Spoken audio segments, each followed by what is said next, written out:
Welcome to the Elizabeth Cunningham Show, courageously expanding love with me, Elizabeth Cunningham. Has the way that love has arisen in you seemed out of place or even taboo? My mission is to expand the conversation of love in the world. Is it possible to have deep, loving, healthy relationships? Have you ever been curious about having more than one relationship or partner at a time? Get ready to transform in love, be courageous, and set yourself free. In this show, we talk about relationships, sex, love, and the ways we wish we could be, but never thought were possible. I shed light on things that are not always talked about with conversations about expanding love. The Elizabeth Cunningham Show starts now.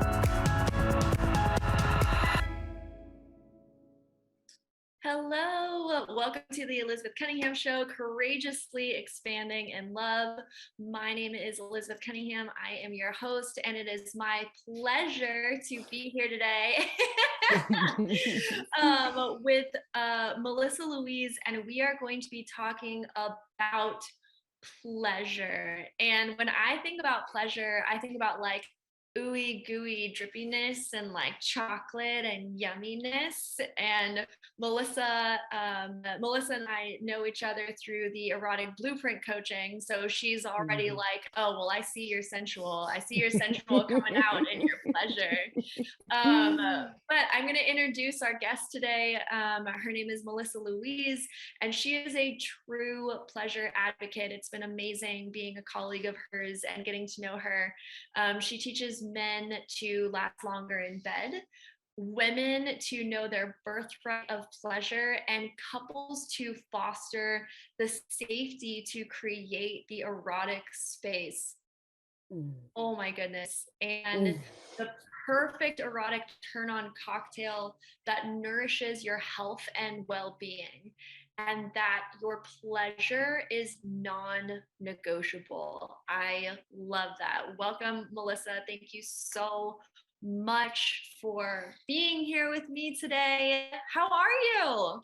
Oh my goodness, I am so well, and thank you so much for having me. I am so excited to be here as well. And as you know, this is obviously one of my most favorite subjects.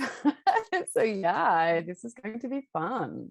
I know we are. We're going to have a great time talking about pleasure today. So tell us the juice. And I say juice, you know, I like I was sharing earlier, I get like ooey gooey and drippy about it, but you know, pleasure shows up in so many different ways. So tell me more about, you know, your views on pleasure and how you help people with their own pleasure.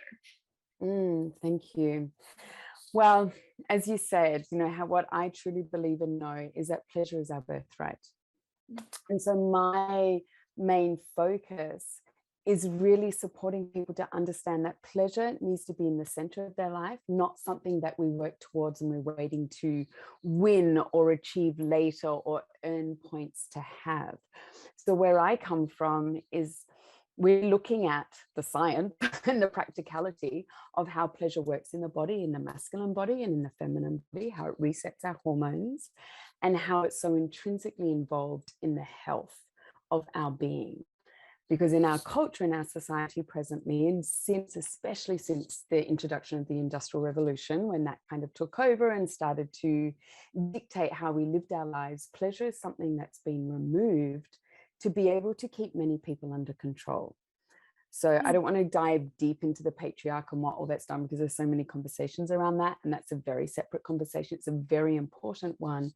But what I really want to express is that the concept of the patriarch and how it's shown up in our culture has really dismembered not only the feminine way that we live, but also it's done a disservice to the masculine. So pleasure is not this thing that's in a corner that's dirty, that is to be kept secret, because we place the aspect of pleasure in the corner of sex. And sex is this thing that is, you know, sort of that we all want, but no one wants to talk about. It's everything in the world is about sex except for sex. Like somehow donuts are sexual, but the most people buying donuts can't even say the word sex. It's like they're shoving donuts down so that we don't have to, really think about the fact of what we really want. So everything in the world is about sex except for sex. I cannot agree more with you. And I want to kind of parcel out some of the things Mhm. that you shared. And just so we have like a foundation, so everyone is kind of on the same page of what we're talking about here. Mhm. So when you say masculine and feminine, what do you mean by that? Because I know that there's the separation between like your biological like anatomy versus your gender expression, which is also different than like masculine and feminine energy. So can you kind of parcel that out for us? Like, what do you mean when you say masculine and feminine? So in the world of polarity, we need to have masculine, feminine energies combined for eroticism. In my work, when I'm supporting a masculine being, like someone that is um, identifying as a man who has genitals that are masculine based and hormones that are masculine based, when I'm working with them, we're working with the masculine genitalia because there's a different way to, for them to move their energy up their spine into different parts of their brain. When I'm speaking of the feminine energy in a woman that is, identifying as a feminine being, I work with menstruation cycles and I work with womb energy. We can definitely, when someone is identifying in, through an energy that they may not have been born in, we work with the energetics. But when I'm speaking of masculine energy, we're looking at polarity. And then when I'm speaking of, hormones, we're looking at a particular body, identifying in a particular body. So it really depends on what we can speak about it all. There's the energetics, there's the polarity of when, and in a same-sex relationship, for there to be eroticism, someone takes the masculine pole. Masculine energy is silence, it is witness, it is container building, and it is strength. The feminine, someone who's a woman, who identifies as a woman, when she is in her masculine energy, that's Mhm. another little rabbit hole to go down. Most women, when they're in a masculine energy, they are in cortisol, they're running on cortisol. But in a relationship, a woman holding space for her man, if we're looking at a cisgendered, heterosexual couple, the woman still gets to hold the masculine pole if her man is needing the space to be in his feminine energy, which is chaotic energy, which is emotion. When a man is angry, when a man is in his addiction, if he's addicted to alcohol, if he's addicted to drugs, if he's addicted to something, that he's in his feminine energy. He's not effeminate. He's not being feminine. Feminine energy is chaos. It is the surrender, the feminine open. She opens and surrenders to orgasm. She unfolds more and more. The feminine energy, the feminine orgasmic state is insatiable. A Mm. man can be in a feminine state of just like hunger, he wants more and more and more, and he's opening more into orgasmic bliss. He's still a man in his, if he wants to identify, I'm a man, it's like, yes, you're a man. But when you're in absolute laughter or you're in anger, he's occupying feminine energy. So his wife can hold that space for him, where she's silent, she's holding space, she's in strength, she's witnessing, she's creating the container. But to have eroticism, you can't have two masculine poles coming to, it's like magnets, and the magnets are repel. So we Mhm. see this in a lot of relationships where we're talking about equality and erotic. Where the mistake often happens is the fact, or the belief of equality then comes into sameness, which is Mm. very important. When dishes have got to be done 7 nights a week, it's fucking important. But there's a way that you can build Right. polarity and have, play in that. But when it comes to eroticism, we need to Mhm. have the poles, and you can swap those poles. As we know, in kink Right. there's role play, in anything there's role play, but it's Yeah. as long as the opposites are present to build eroticism. Beautiful. And the word that comes up for me inside of polarity is equilibrium, right? Mhm. Like if like regardless of the gender, and thank you for parceling all of that out, Mhm. kind of separating between like your gender identity versus, masculine and feminine energy. Because yeah, you can have a same sex couple and still have that flow of masculine and feminine energy, and you can kind of occupy that space together. And yeah, the word that comes up for me is equilibrium, right? Like it's Mm-hmm. kind of like that, if the person who identifies as a woman, like, that's again kind of using this like cisgender, like heterosexual couple as an example. If the woman, is holding more of the masculine energy, then it allows for the space for the man to hold Yeah. more of the feminine energy, and it is more of that like flow and equilibrium. Yeah, that's Yes. really beautiful. So how does this kind of flow of energy um play into, pleasure, and what you teach people, like what you want people to experience in pleasure? Thank you. So when I'm supporting my clients, and especially if it is a cisgendered couple, what we're always concentrating on is when two people are together, it's really different to the work scenario. So when you're coming home, how does the feminine open? How does she surrender and open further into pleasure? And how does the masculine rise up and take control? When we take control, it's not controlling, it's not having control, it is in a controlling position that is given, and it's given through trust. So with men, I teach them to really raise their energy. I mean, we're going to look at the maps of arousal. In a man's body, his map of arousal starts as his cock and it comes up to the head. The god, goddess, the creator knew exactly what they were doing. I tell you, it's like, this is the spiritual part. So yes, we have the erection, the direction of the erection. You like something you want, you've got a business idea you want to go for, awesome. If you're going to use all of your energy and get excited and then spill your foods all out, you've lost, like you've left the building. It's like, so raising that up, you know what you want, you're going for what you want, you desire. This is the direction of the erection.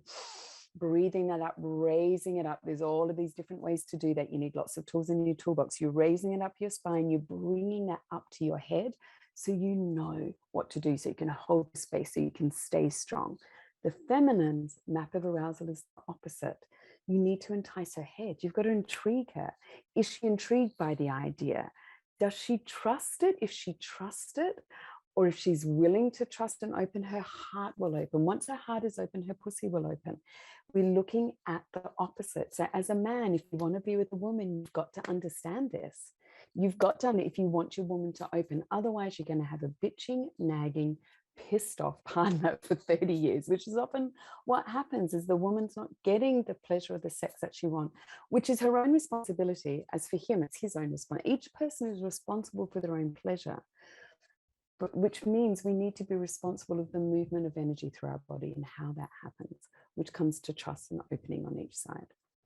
Oh my gosh, that brings up so much. Oh my gosh, I'm so excited because I do want to go into like how does that happen, and what gets in people's way. There's so much that Mm, goes on. So we're gonna go on a quick break, and when we come back from the break, that's what we're gonna talk about. Like, how do you move this energy in your body so that you mhm, can be open to your lover or your partner, and then what comes up, what are some of the things that you might have to work through in order mhm, to have that space and be open to that.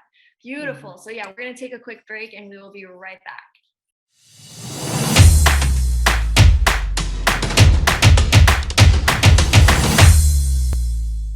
All right, welcome back from the break. You are at the Elizabeth Cunningham Show, Courageously Expanding in Love, and I'm here with Melissa Louise, and we are talking about pleasure. And what we left off with last time was talking about what women need and what men need, and specifically, and I just want to make this explicitly clear, is that we're talking about cisgendered people in this specific conversation, and what men need and what women need to be open to pleasure or to hold the container for Mhm. pleasure with each other.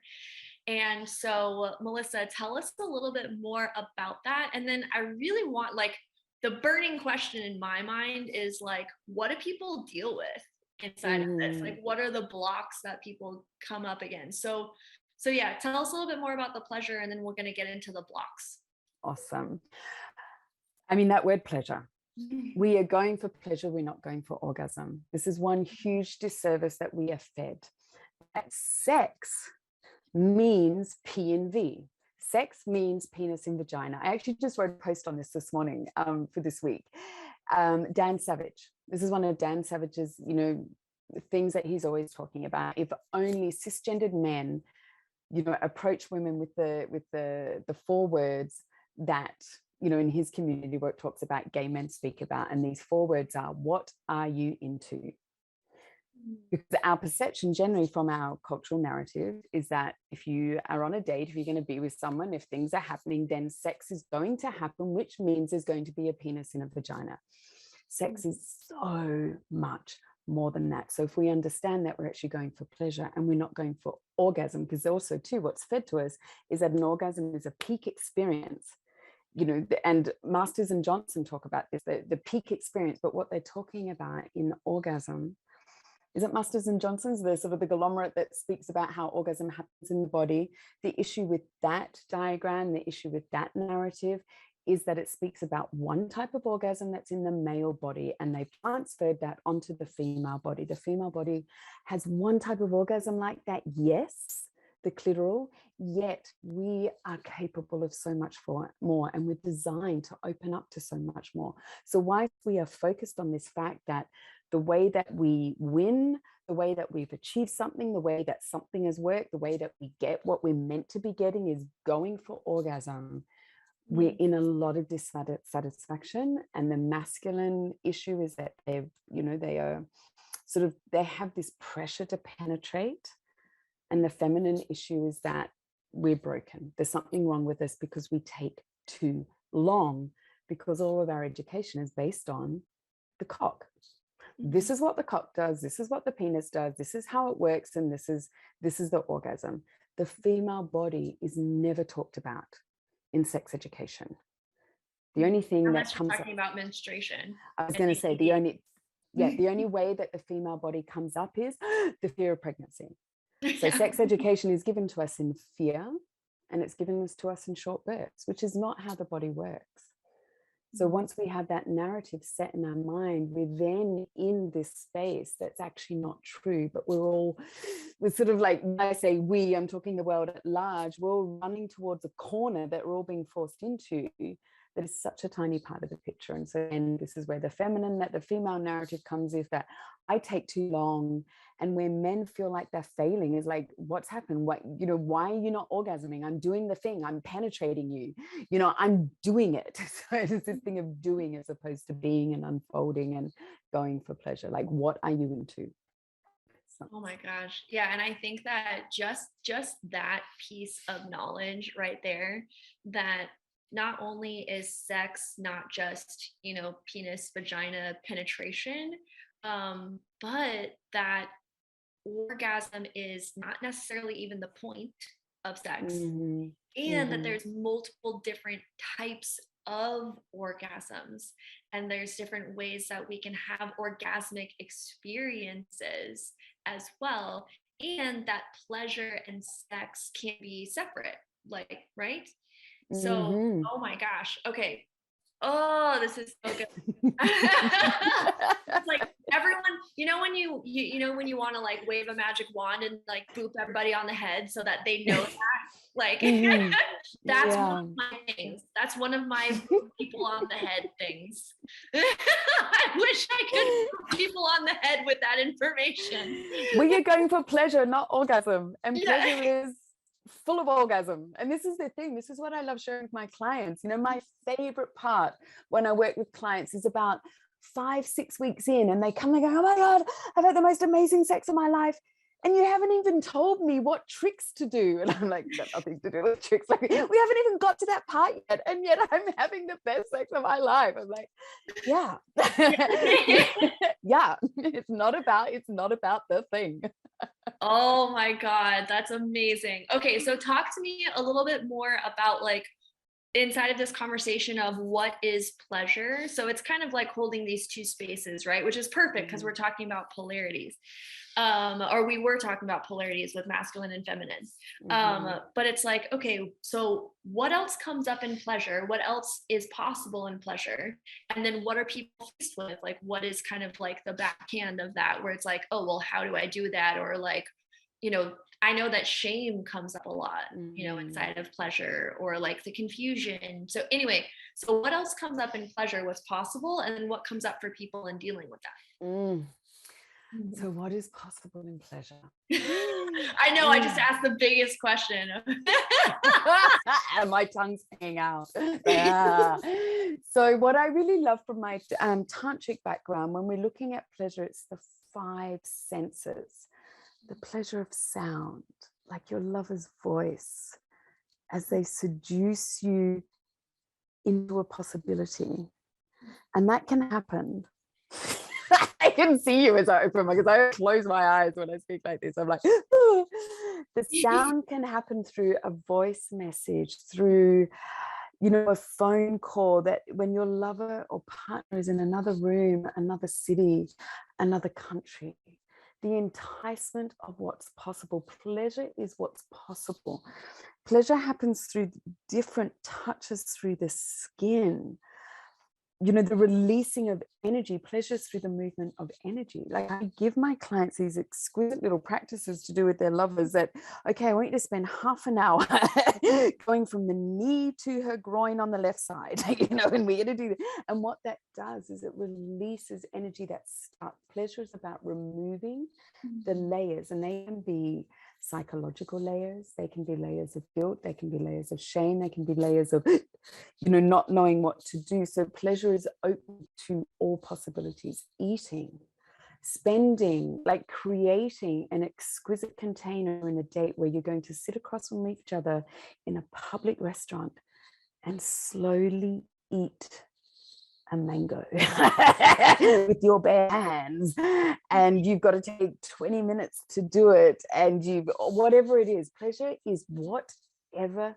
turns you on. Sound, taste, smell, the feeling of something. How does it feel to have warm liquid coconut poured sorry, I just come to cock, poured over the cock while she's standing there in high heels? Like, everything psychological, sensual, sensation based, whatever. Pleasure is anything. And this is the arena of kink. Kink is what's not normal. Like, we vilify in our culture the word kink or kinky sex, yet sitting at a restaurant essentially eating fruit with your hands can be someone's turn on, which could be perceived as kinky, but it is a turn on. It's a pathway. Pleasure is a pathway to opening up. If we're going to get sciencey about it, pleasure is where you get to raise your dopamine, your oxytocin, which then resets your hormones, which then does all of these things to your nervous system, to your vagus nerve. I mean, pleasure is absolutely necessary, and there's many, many pathways to that. So I love how I asked the question, what is possible in pleasure? And how you answered it was, pleasure is what's possible.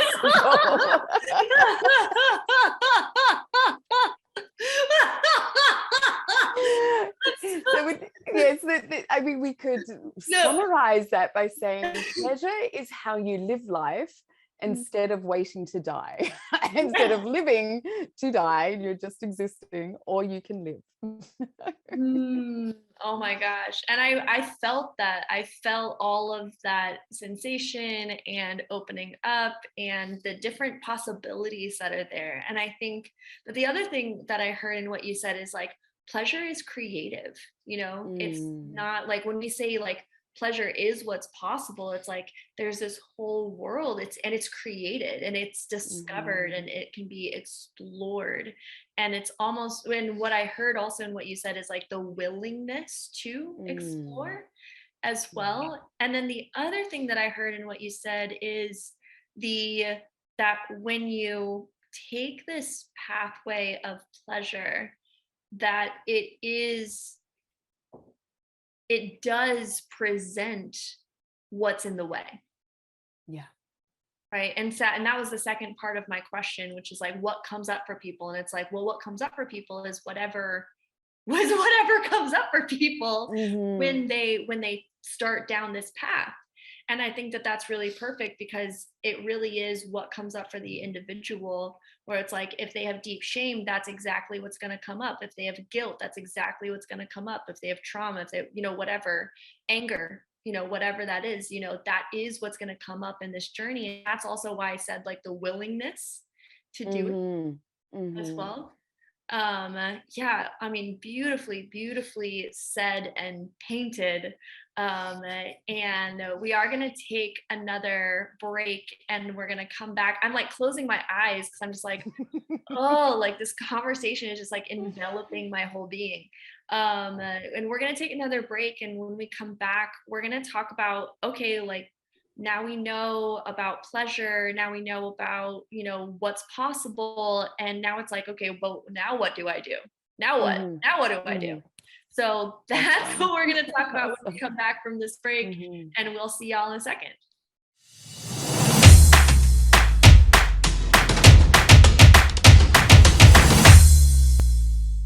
All right, welcome back from the break.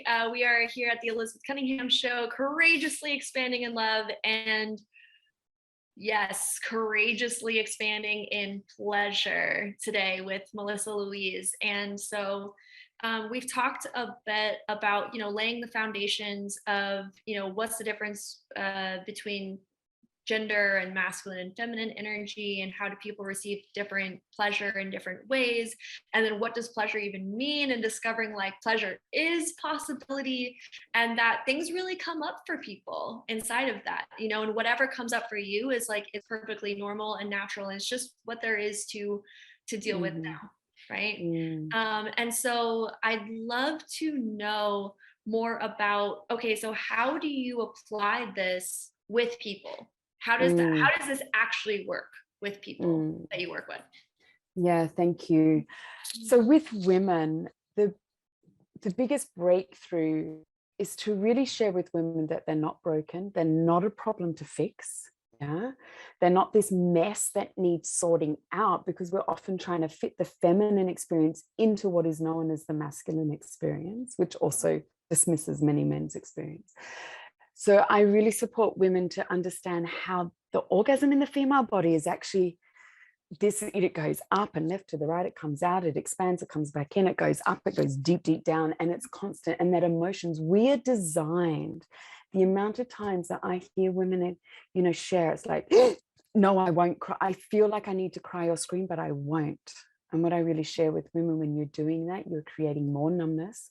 Your body is designed to shed and unleash emotions. If we're going to go down the track of epigenetics, like your grandmother and your mother's stuff, I mean, for want of a better way to describe it, is inside of your vagina wall, like any trauma or things that she dealt with in your exquisite work in the female body, is to let that go, move through that, release that through orgasmic states. Your spiritual work as a woman in a woman's body is to keep on shifting and breaking through and moving, transforming through orgasm. But orgasm is crying. Orgasm is anger sometimes. Sometimes you're in absolute like ecstasy that you've left your body. The only way to get to those states is that trust. We've got to find those places where we trust our partner. We've got to make sure we have our no on board. Our body, it's shifting the concept that our body is not there for someone else's masturbation purposes. I know that's a really strong thing to say, but it kind of like wakes us up sometimes, like, hang on a minute. Our body's not there to be there for someone else. It's our vehicle for transformation. And we can have these orgasmic experiences without even having penetration, but to cry, to let emotion out, to scream with laughter, to feel like we're stuck or we're going numb can often be like, oh, I've hit a plateau. Breathe, using sound, making sure that we're using movement, making sure that we are shifting through blockages to get to the other side. On the other side of pain is pleasure. On the other side of numbness is pleasure. There's always something on the other side, and it's our work to move through it as opposed to be stifled by it. Now, working with a masculine, like working with men, it's really supporting them to understand that The woman's not a problem to fix. He doesn't have to penetrate her. He's not, holding that polarity of where he's building trust, where he holds strong. His sexual energy is designed to go up through his core, up into his chest, up his spine to his head, so he can hold strong, so he can be present with whatever the feminine throws at him. And what I love about working with men, I'm always brought to tears all the time with so much humbleness, is how men always come to me saying they want more from their woman. They want to see more. They want her to unleash. They want her to cry. They want her to piss and fart and do all of those things. But she's so, she won't. And the feminine's going, oh, he's not going to like me if I do that. It's like we're all wanting the same thing, but we're not having the conversation. So working with men to really hold that container, so they get to experience their superpower. Oh my God, men building businesses. Do you know, my clients go forth and make millions of dollars. Like the messages I get, I just made $250,000 in these last 3 months because I brought my cock into it. I'm like, yeah, baby. It's like the businesses they build, the experiences they create for their woman, because they're sexual. Napoleon Hill spoke about this in the 40s. He's, all of his stuff in, what's that? Think Big and Grow Rich, I think chapter 13 or 11 or something. He speaks about, if the man does not, a man that's ahead of his business, a man that's on his mission, if he does not bring his sex magic into it, if he does not bring his sexual energy into it, he's not living his full potential. Because when you throw it into a bin, when you throw it down a toilet, tied up in a condom, you've wasted all of this creative energy. It's designed for your body. So when a man, when a man is holding his sexual energy, he's so much more trustable. Because you know that he can hold the container, that no matter if you cry, if you scream, if you don't know where your emotions are, if you let go wildly and you're an absolute bad, he's holding the container. This is not to make men wrong. If, of course, if you ejaculate, I'm not here to shame ejaculation. When you do ejaculate, make sure it's used on her skin, make sure she's, her whole body is absorbing that, because you've got yin and yang energy that's, been building between the two of you. That's, that's also part of the conversation. But we're looking at the energetics of being able to handle what life throws at you, because you're strengthening your resolve, you're strengthening the container, you're strengthening your power. This is one client of mine calls it his rocket fuel. It's his rocket fuel, like getting through the day. And it's so wonderful, because we have industries that are hell-bent on making sure men don't experience that, because then you have a weak culture. I mean, I won't go down the whole below, but how to weaken a culture is to vilify the feminine and to make sure the man's disempowered. So make sure he ejaculates a lot, make sure he throws away his energy, because now he's weak. I mean, I've been in communities where women know if they want the Ferrari, they want the new mansion, they want the diamond ring, they pull the ejaculate out of their man and then they ask, because the man's weak. It's just an energetic thing. He's lost all of his power and he's just like, yeah, whatever, because he's separated, like it's known. I mean, I think that's a horrible way to operate, but it's talked about a lot. So if we come from that place, it's like the power in the masculine, when he holds his sexual energy and uses it for himself, is so exquisite. Wow. And this is especially in the conversation of our culture, this is such a unique conversation. Because we do talk about how women shouldn't be emotional, and or if they're emotional, that it's bad, right? It's like, well, women are emotional, but it's bad, or just women shouldn't be emotional, right? And that, yeah, like there is this, like you have to release, like, and I've heard that too. Like, even though I'm not a man, I don't identify as a man, but I've heard that in this conversation where it's just like, oh, well, you need to do it and you need to do it fast and you need to, or if you do it too fast, then that's bad. It's like, there's so much that you can do wrong. And there's so much manipulation underneath all of that. That when we're having these conversations, we're not able to fully express and say what's authentically there for us. And I actually had a personal experience where I was dating a man, cisgendered man, and he wanted me to be more. I heard myself in what you just shared. And I remember that, and I remember him being like, I want you to let go. I want to, I want to hold you. I want to be there for you. I want to, like, I think what he kept saying is, like, I want to experience you. I'm pretty sure, or something Mhm. around that. Like, I want to fully experience you. I want you to feel, and he said, I want you to feel safe with me. Mhm. And I didn't, and I was scared, and I was like, and I was stuck in this place that you're talking about, which is like, I shouldn't be loud, I shouldn't be emotive, I shouldn't, it's too much, I'm too much. Mhm. And that it's not a safe space. Right. And it wasn't anything that he was doing necessarily. It was like, that's what I truly believed about myself and about what was possible inside of sex and pleasure Mhm. and those containers. And so what you said really, like, truly and deeply resonated with my own Mm. experience as a Mm. cisgendered woman who also um, uh, is has dated and Mhm. has had sex and, like, pleasurable experiences with cisgender men as well. And yeah, and I just, what you said was really relatable, and I Mm. really get how passionate you are about Mhm. this about this Mm. subject and how important it is. And what do you see, like, when people are fully able to express this? And you said a lot about, like, the men, and, like, that was really cool, like, what men are able to, like, do when they're able to, like, really hold that masculine energy so well.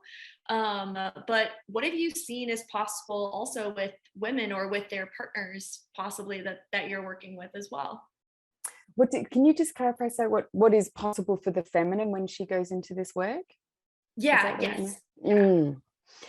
So women's natural state is insatiability. Her natural state is to be insatiable. Our body also really thrives through pleasure. So what I see that happens with women, most women that come to me of like, I can't have an orgasm, in my vagina. Like, it's always just clitoral. I can't orgasm when my man's inside of me, when I'm being penetrated.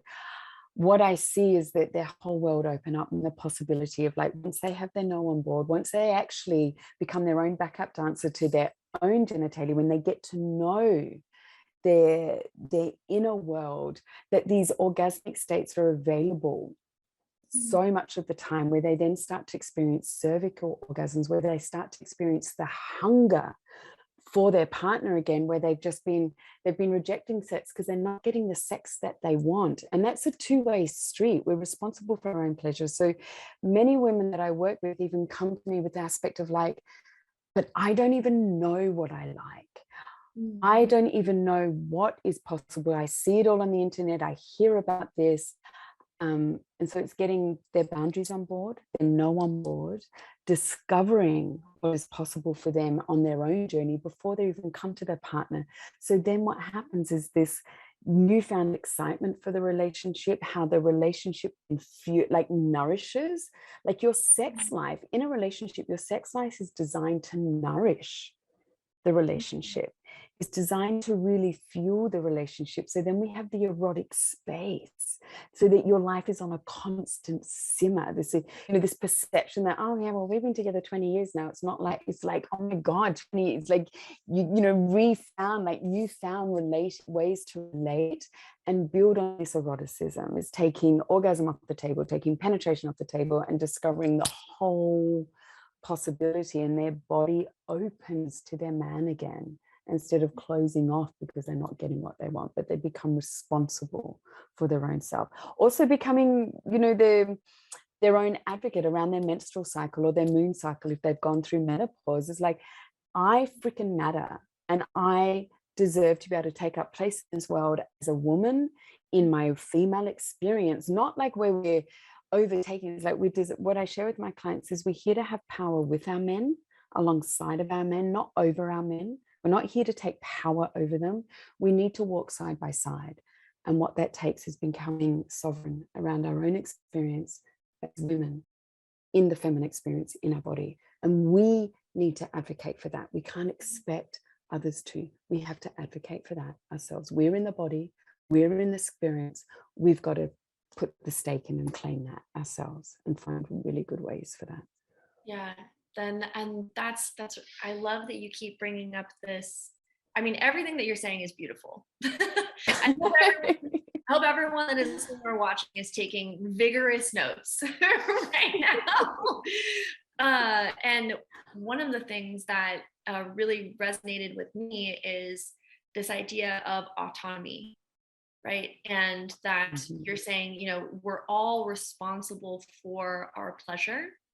And that's one thing that I see gets in the way of our pleasure is putting the onus on someone else or blaming someone else, blaming your partner for not receiving the pleasure that you really want. And I think that that's also a block in being able to experience our full pleasure and being able to experience our full selves. Is when we don't take on that responsibility. And when I say responsibility, you know, I don't mean like blame, like you said, you know, there's nothing wrong with you, there's nothing wrong with you, there's nothing about you that needs to be fixed, but really owning your own autonomy, like that's what I mean by responsibility, right? And being able to like take that ownership of your own pleasure and discover what that is and be able to share it with your lover, and then being able to go on that journey together. And I love what you said about like the 20 years, because it's like that typical, and yeah, we're going to skip the great break. We're just going to fly right past the break. But it's just like, it's that typical conversation of, oh, well, we've been together 20 years. And oh yeah, like, you know, people who are, you know, 2 years into the relationship, yeah, you know, they have crazy sex lives, but like that's for those people, not for me. Or not for us rather. But it's like, but what, again, if pleasure is possibility, then really allowing for that journey to continue to unfold. And everything just fits in so perfectly with what you said, being able to shed those stories of like, oh, we have to stop having pleasure after a certain amount of time, or we, you know, it is someone else's fault, or, you know, something like that, where those normal places where it's part of the cultural narrative that those are legitimate places to stop. And what I'm hearing you say is that fuck that shit. Just like basically, yes. Like that's not a place to stop at all. That's a place to like move through, move past, move into that next step of pleasure. Like when we look at when we're looking at pleasure and life and turn on, and how I equate it is when we're losing this, you're looking at a 20-year relationship. Oh, that's not for me. We've been together for a long time. To me, what that is saying is that you've given up on life. You've given up on the turn on in life. You've decided that you don't deserve to have deep happiness, deep joy that's around turn on. It's once again around this aspect of sex is in the corner, and turn on and eroticism is around being attracted to a partner, someone else that you want to have sex with. But turn on is actually turn on to life. Where's the eroticism to life? Where's the joy to life? And so we also live in a culture where we have many, many things where we can keep on numbing our experience. The quintessential retired couple that are like now hate each other because now they're at home with each other all the time. And yet they've existed this existence and they've gotten to a place that they're meant to have gotten, and they're so miserable because of the fact of a container that isn't living up to what is true to them. So when we're also living a life that is pleasure filled, we're like, fuck what everyone else is doing. This is what makes me happy, and my happiness bloody well matters. If I'm going to be on the planet for 80 years and I'm going to have paid tax, some of us, and I've done all of the things that society told me, my happiness really matters. Yeah. And this is what my happiness looks like. This is what my turn on to life looks like.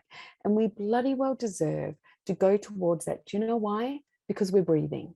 The only requirement that you need to live a turned on life is that you still exist in the body that you're in. The fact that you're alive. Once you get up over there and once you've been on the other side, you're going to say, oh, holy shit, I had 80 years in that body and I could have done all of these things. You don't want to regret that, because coming back is a long journey. You've got to be a baby again. You've got to be a toddler again. You don't want that. Do it now. Like, just realize it now that you're alive, you're breathing. It is the only permission that you need. You don't need anyone else's permission. You're here to live a turned on life, because the fact is you are alive, and that's it. It's the only requirement. Amen. Amen to that.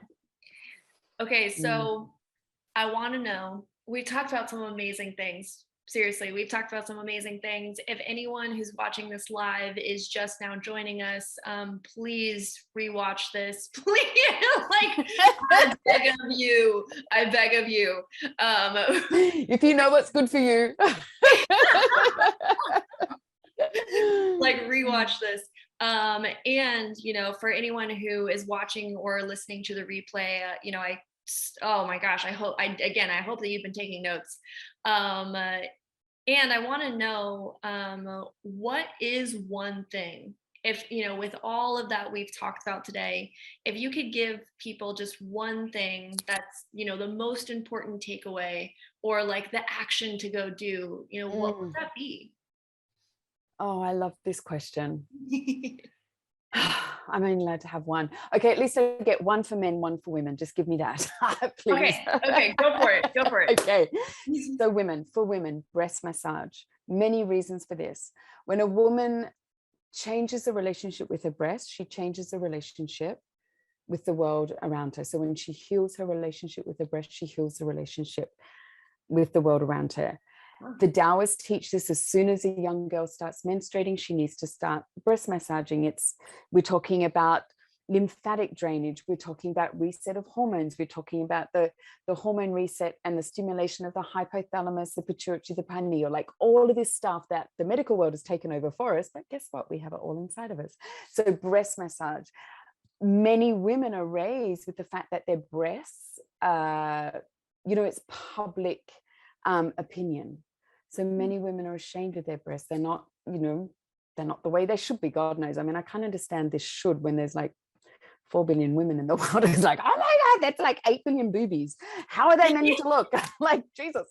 It's like a lot of boobies. There's not a way that your boobs are meant to look. So what the other thing is the more that we touch them and play with them and massage, and they fill into our hands, they get bigger and firmer. Not that that's what we're going for, but they rise to the occasion. It's in the, you know, it's like the tantric, you know, like where we place attention, energy goes. Tantra's always talked about that. Science talks about it.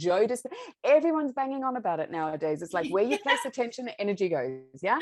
So Totally, play with your boobies, you know, play with your breasts, massage and love them. You're bringing self-love into the heart-centered stuff. Men, you get to play with your testicles. Firstly, there's a scientific reason. Secondly, it's really lots of fun. Thirdly, it's like you also, it's one part of being able to last longer. But testicle massage moves energy, it moves hormones, it moves blood. Like, it also allows you to, you know, train yourself that your lover can grab them more, pull them more. There's so many things. And mix it up. Like when I say breast massage and testicle massage, we're not just using just hands every day. Use warm coconut oil, cold coconut oil, warm olive oil, use mango juice, use papayas. I don't give a shit what you use. Bring it on. People say, how, like, you know, the woman's vagina is different every single day. So you got to practice for that. You got to, like, how do I get better in sex? Practice. On Practice. With many, like, you know, you don't expect to play soccer every Saturday and win a game without practicing. Like, you know, I love bringing that analogy to men. It's like, well, if you're a woodworker, you're going to practice your turns. So if you want to be good at sex, you got to practice your sex. You got to masturbate. So testicle massage and breast massage. It just gets all a bit practical. But anyway. Brilliant. Okay, and you have so everybody heard it, breast massage, play with your testicles. Fantastic. Just play with your bits. Play with your bits. All right, and you have a very generous giveaway that you want to give away. I do, and now I'm like, I know it's in the back of my mind. I know I do have the pre-pleasure guide. That's right. And was I saying, is like, if people go to my Instagram account, you've got to like me. You got to give me some love. You know, this, you got to work for it. And then if you message me the word pleasure, I think if you send me a message pleasure, I have some videos and I'm going to send you in an email, some links to some videos, because I've just done a 5-day to Valentine thing. So I'm going to give you some of those videos, etc. And then you'll be on my email list, which means you just get really fucking sexy, fun emails every week. It's true. It's a fact. Yeah. Video series, 3 practices to deepen your relationship. Follow. And there are links to all of your stuff on here as well. And then we're coming to the end of our show. And so I just also want to promote you as well. And I have it all written down here, so I'll do it for you. Okay, thank you. Take it away. Yeah, but Melissa Louise has a all women's 10-week program starting in the last week of March. So March the 29th. It's called Program of Love. She has curated design experiences in Mexico. If people want to come down and work with her over a weekend or a week. And she also does one-on-one coaching for men. Again, all of that information can be found in the show notes. You can, again, get the giveaway. Definitely get the giveaway. If you do, get the giveaway, 3 video series to deepen your relationship. Find her on Instagram and message the word pleasure, and then get on board with this pleasure train. Melissa Louise, thank you so much for coming on the show today and talking with us about pleasure, and that not just what's possible in pleasure, but pleasure is what's possible. I love it. Thank you from the bottom of my heart. I appreciate you so much. Oh, honey, thank you. It has been such a pleasure. And I so appreciate being able to come on and just jam with you and talk about, all of the stuff that we love. So thank you. I so appreciate it. Yes, you are so welcome. All right, I'm full. Everyone who is listening or watching, I also hope that you are full and take on everything that Melissa Louise has shared today. And until the next time that we meet, which is every Tuesday at 3 p.m. Pacific time here on the Elizabeth Cunningham Show, I hope that you go out and courageously expand your life in love. You have been listening to the Elizabeth Cunningham Show, Courageously Expanding Love with me, Elizabeth Cunningham. Tune in live every Tuesday at 3 p.m. Pacific Standard Time on transformationtalkradio.com, where we shed light on relationships, sex, love, and the ways we wish we could be, but never thought were possible. Learn to love yourself and create the relationships you want. Connect with me at ElizabethAnnCunningham.com. That's ElizabethAnnCunningham.com.